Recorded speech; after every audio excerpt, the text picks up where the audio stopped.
Boy, I tell you what, is there anything that rabbits will not eat? Look what they've done to this Gotelli Serbian spruce. Just absolutely, man, just destroyed these lower branches here. Here's a look at that damage that became apparent as the snow began to melt. And since that snow was up a foot or so, I suspect they used this tree for food and shelter, as evident by all the droppings left behind here. So what I'm going to do, I am going to go ahead. I'm going to take off some of these lower branches on this, and then we'll take a look too at a big Tuna Mug Pine that they also really devoured, almost half that plant. And then one of my other Serbian spruces, a Brun Serbian, where they just, again, just defoliated the lower 1.5 to 2 feet. So we're going to get that cleaned up as well. So let's get started. And the first step on something like this, I like to break out my high power backpack blower, and I'm just going to remove as many needles as I can out of there so I can kind of see what I'm doing, give me a little bit better idea where I can make the cut. All right, we're going to be using a few different tools in here, probably mostly the Loppers, but oftentimes you can't quite get an angle with a Lopper. So then you got to break out a pruning saw. This is my favorite one, real compact, and you can just get it in at so many different angles. You can get different blade lengths with these saws, and then the hand pruners is also probably going to come in handy. Yeah, these pruning saws, this is really a tool that you gotta have for a project like this. It'd be almost impossible for me to get a good clean cut with the pruners or a Loppers, but this saw, just perfect. Now you can see there, so we did take off a branch that still had quite a bit of foliage there, but it would have been about the only one, and it just would have been out of balance. Unfortunately, unlike deciduous shrubs that can take a heavy damage and re-leaf, conifers like this, they're typically not going to sprout new needles. I believe it's been about 15 years ago now that I planted this spruce, and the needle shed that I just blew out of here, it's normal for conifers. As the branches grow outwards, those inner needles receive less sun and then just naturally fall off or shed. I usually don't worry about cleaning up fallen needles under trees like this, since they're not noticeable and they provide a natural mulch and nutrient source. But now that the area under the trees exposed, I'll likely keep this cleaned up for a neater appearance. By the way, here's a look at how our Serbian spruce looked before this rabbit damage. I'm going to put a link in the description box on a video I did on Serbian spruce a while back.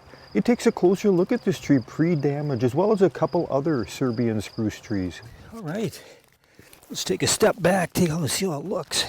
Yeah, wow, just a completely different look here. You know what, I was in trouble on this anyway. Those lower branches were going to keep getting further and further out, and I was eventually just going to extend the edging out. But yeah, this solved my problem doing that for quite a few years now. Maybe I'll never have to do it. And we'll get that blower back out, get these branches out of here, clean this up, and show you the finished product on this. Actually, I don't mind at all how this looks. This will also now be a great area to add some perennials that appreciate a little bit of shade during the hottest part of the day. This is one of the things I love about gardening and landscaping, how things change and evolve over the years. I've learned to just roll with the punches. Okay, you're either going to laugh or cry when you see the finished result on our next tree, our Brun Serbian. This is the third Brun Serbian that I planted. I started with a couple smaller ones, planted one, burned up in the winter, planted another one, burned up in the winter. But this one was a larger specimen out of Isley Nursery. They sell a lot of their specimen conifers in these wooden boxes, and so I thought I'd try one of them.